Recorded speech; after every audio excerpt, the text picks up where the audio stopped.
അമ്പിളിക്കുട്ടേട്ടാ. അയ്യോ എടാ അമ്പിളിടാ അലോലാതി അമ്പിളേ അമ്പിളിക്കുട്ടേ.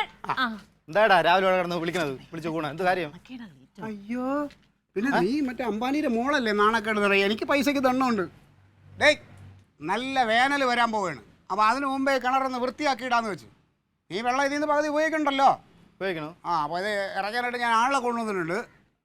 പകുതിയായിട്ട് നമുക്കത് ചെയ്യണം കേട്ടോ. എങ്ങനെ? എടേ അതിൻ്റെ കൂലി പകുതി നമ്മൾ തമ്മിൽ അത് കൊടുക്കണം. അത് ഇറക്കേണ്ട കാര്യമില്ല, നല്ല വെള്ളമല്ലേ അത്. ആര് പറഞ്ഞു നല്ല വെള്ളമൊന്നും? എനിക്കറിയാലോ, ഞാൻ ഉപയോഗിക്കണല്ലേ. ഇത് എല്ലാ വർഷവും ഇവിടെ ചെയ്തുകൊണ്ടിരിക്കുന്ന ഒരു കാര്യമാണ്. അത് നീ അങ്ങനെ പറഞ്ഞാൽ മതിയോ? അല്ല വർഷാവർഷം കിണർ ഇറക്കണം ആരാ പറഞ്ഞ എൻ്റെ അടുത്ത്? അടേ അതൊക്കെ ഇവിടെ അങ്ങനെ ചെയ്യാറുണ്ട് അമ്പിളിക്കുട്ടേട്ടാ, അതുകൊണ്ടാ.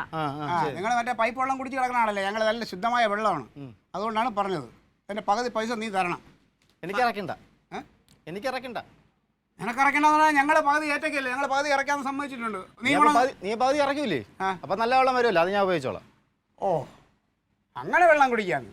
നീ കുടിച്ചാലേ തന്നെ. എൻ്റെ ഈ ഐഡിയ എൻ്റെ അടുത്ത് നടക്കൂല. വെള്ളം കിട്ടാതെ നീ ഇവിടെ കിടന്നേ പെടാ പാട് വിടും കേട്ടോ. മാത്രമല്ലല്ലോ, അപ്പം നീ എന്ത് ചെയ്യും? നീ ഇനി ഇതിൽ നിന്ന് വെള്ളം കോരാതിരിക്കാൻ ഞാൻ ഇതിൽ പുതിയ പൂട്ടിട്ട് പൂട്ടാൻ പോവുകയാണ്. എന്ത് ചെയ്യും നീ? കാണണോടാ നീ വെള്ളം കുടിക്കുന്നത്? നാണമില്ലടാ. ഈ കിണർ ഇറക്കണതിന് പകുതി പൈസ അവനവൻ്റെ വെള്ളം കുടിക്കും. ചുമ്മാ ഇല്ല തങ്ക. എവനെ ഇങ്ങനെ വളം വെച്ച് കൊടുത്തേ ഇങ്ങനെ ആയത്. എൻ്റെ ആളിയനും നീ എല്ലാം കൂടെ. നീ എണ്ണിക്കോ. ഇന്നേക്ക് 7 ദിവസം നിന്നെ ഞാൻ ഈ വീട്ടിൽ ഇറക്കി തരുടാൻ വിളി. നീ നോക്കിയോ? പിന്നെ ഇറക്കും. പിന്നെ നോക്കാമൊന്നുമില്ല. നിന്റെ മനസ്സിൽ അതാണെന്ന് അറിയാം. നീ ഓരോ ഐഡിയ കൊണ്ട് വരുമ്പോഴും എനിക്കറിയാം. പക്ഷെ ഈ കളി എൻ്റെ അടുത്ത് നടക്കൂല. അതിലൊക്കെ അല്ലേ സൗഹാർദ്ദമായിട്ട് കാര്യങ്ങൾ പോകാന്ന് പറഞ്ഞാൽ അവൻ്റെ അടുത്ത് പകുതി ഇടാൻ പറഞ്ഞപ്പോൾ അവന് പകുതി. അല്ല ഇത്രയും ദിവസം അവിടെ ഇങ്ങോട്ട് നോക്ക്. ഇത്രയും ദിവസം ഈ സൗഹാർദ്ദം ഇല്ലല്ലോ. ഈ കിണറടയ്ക്കാൻ പൈസയ്ക്ക് വേണ്ടി മാത്രം നടക്കുന്ന സൗഹൃദം. അല്ലെങ്കിൽ ഇവിടെ പോകുമ്പോഴൊക്കെ എന്നെ ചീത്ത വിളിച്ചില്ല. വേണ്ട, അത് വേണ്ട, അതൊക്കെ തീർക്കാൻ നമുക്ക്. അത് തന്നെ ഞാൻ പറഞ്ഞത്. നീ 7 ദിവസം നീ നോക്കിയോടെ.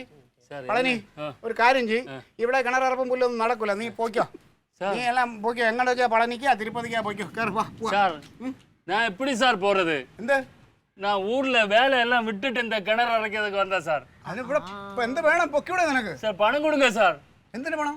ஏன் மச்சானையும் கூட்டிட்டு ஊருக்கு போக வேண்டாமா சார்? ഈ മച്ചാനെയും മൈനിയൊക്കെ കൂട്ടിയാലേ ഞാൻ പറഞ്ഞു. അതെ ഇപ്പൊ പണി ചെയ്തില്ലല്ലോ. പണി ചെയ്യാതെ എന്തിനാണ് കാശ്? പണി ചെയ്താൽ കാശ് കൊടുത്തു. சார் பஸ்ல போகணும் சார். எங்களுக்கு தக்கல போகணும். എടേ ബസ്സിൽ പോകണമെന്ന് പറഞ്ഞാൽ ബസ്സിൽ നിങ്ങൾ ടിക്കറ്റ് എടുത്ത് പോകണം. അത് டிக்கெட் எடுக்கிறதுக்கு தான் பணம் கொடுங்க சார். പണം உன் பேர் என்ன? பழனி செல்வம். കാശ് വാങ്ങിട്ട് പോണ. ഇത് ഞാൻ വിളിച്ച പണിക്കാരാണ്. അവർക്ക് എന്ത് ചെയ്യണത്? ഞാൻ നീ കയറിപ്പോളെ. വിളിച്ച പൈസ അങ്ങോട്ട്. അതെ കാപ്പി പിടിച്ചാ? കുടിച്ചാ സാർ. കുടിച്ചാ സാർ. കുടിച്ചു. ഉച്ചയ്ക്ക് നീ ഭക്ഷണം കഴിക്കണമല്ലോ. അതൊക്കെ അല്ലേ പ്രശ്നം. പണം കൊടുത്താ പോകും. ഇല്ല, നല്ല ഉപ്പുമാവുണ്ട്. ഉപ്പുമാവൊക്കെ കഴിച്ച് സന്തോഷമായിട്ട് രണ്ടാളും കൂടെ ഇപ്പം നടന്ന ഒരു വൈകുന്നേരം അവിടെ എത്തും. சார் பொண்டாட்டியும் குழந்தைகள் எல்லாம் ஊர்ல இருக்காங்க சார். நாங்க வேலை விட்டுட்டு வந்தோம் சார். വിഷമിക്കണ്ട, അവർക്കുള്ള ഉപ്പുമാവും കൂടെ പൊതിഞ്ഞു കൊടു. പളനിച്ചാമി சொல்றாங்க. പളനിച്ചാമി ഇങ്ങ പാரு, അവൻ തിരിട്ട് പോയ കാശ് വാങ്ങിക്കോ. അതെ നിനക്ക് ഉപ്പുമാവ് വേണോ പൈസ വേണോ? எனக்கு പൈസ പൈസ വേണമെങ്കിൽ ഇവിടെ നിന്ന് കിട്ടാൻ വഴിയില്ല. നീ ജോലിയൊക്കെ പോ. നീ എന്ത് കയറുവാ? എടാ പാവങ്ങൾക്ക് പൈസ കൊടുത്തിട്ട് പോടാ. എടാ 7 ദിവസം അതിനു വേണ്ടി എന്ത് കൊള്ളരുതായി ഞാൻ കാണിക്കും. കാണാം.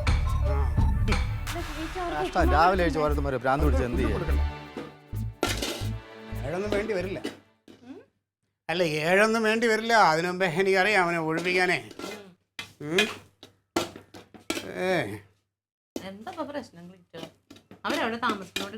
അവരങ്ങനെ അവിടെ താമസിക്കണ്ട. അവരെ ഒഴിപ്പിക്കാൻ എന്ത് വഴിയെന്നാ ഞാൻ ആലോചിക്കുന്നത്. പോലീസിനെ വിളിച്ച് പറഞ്ഞാലോ? അവിടെ അനാശാസ്യം നടക്കണമെന്ന് പോലീസിനെ വിളിച്ച് പറയാം. അനാശാസ്യം എന്ന് പറഞ്ഞാൽ അതങ്ങ് പറയും. പോലീസ് വരുമ്പം അത് അന്വേഷിച്ചോളും. നാണക്കേട്. നിങ്ങൾക്ക് നാണോ മാനോ ഇല്ല. അല്ലെങ്കിൽ അനാവശ്യമുള്ള വർത്താനം പറയരുത് കേട്ടോ. എനിക്ക് ദേഷ്യം വരും. ഓരോ കണ്ടുപിടുത്തങ്ങള്. എന്നാലേ അത്രയ്ക്ക് അങ്ങനെ ഒരു അഹങ്കാരം പാടില്ലല്ലോ. എന്നാ വേറെ എന്തെങ്കിലും വഴി കണ്ടുപിടിക്കുക. ഓടിക്കാൻ നിങ്ങൾ വെല്ലുവിളിക്കാൻ ചെയ്തല്ലോ. 7 ദിവസത്തിന് ഓടിക്കൂ. അതെ എന്റെ ആവശ്യമല്ലേ. ഞാൻ വഴി കണ്ടുപിടിച്ചോളാം. കണ്ടുപിടിക്കും. കുറെ കനക അളിയനെ വിളിച്ച് പറഞ്ഞാലോ? എന്തിന്? അളിയനെ വിളിച്ച് കുറെ തെറ്റിദ്ധാരണകൾ അങ്ങോട്ട് വരുത്തി പറഞ്ഞു വെച്ചാൽ ചിലപ്പോൾ നല്ലതായിരിക്കും. കനകന് തെറ്റിദ്ധാരണയൊക്കെ ആരെ പറ്റിയാന്നുള്ളത് അറിയാലോ. അതുകൊണ്ട് അങ്ങോട്ട് അധികം അടുക്കാതിരിക്കാൻ നല്ലത്. റീറ്റു എന്ത് പറഞ്ഞാലും കനകം വിശ്വസിക്കൂല. ഞാനായിട്ടൊട്ട് പറയുന്നില്ല. അപ്പോഴോ എന്തായാലും 7 ദിവസം ഉണ്ടല്ലോ. അതിനകത്ത് ഞാൻ ഓടിക്കും. നിനക്കെന്താ കൂവാ? ഓ വലിയ സഹതാപം അവനോട്. ബാക്കിയുള്ളവന് സ്വസ്ഥതയാണ് പോയേക്കണം. ഏട്ടാ, ഓ, നമുക്കിന്ന് മുരുകൻ്റെ കടയിൽ നിന്ന് ദോശയും ചമ്മന്തി മേടിച്ചാലോ? ദോശ ചമ്മന്തി മേടിച്ചു കൊടുത്ത് അവരൊഴിഞ്ഞു പോവോ? അതല്ല, പിന്നെ ഉപ്പുമാവ് കഴിഞ്ഞു.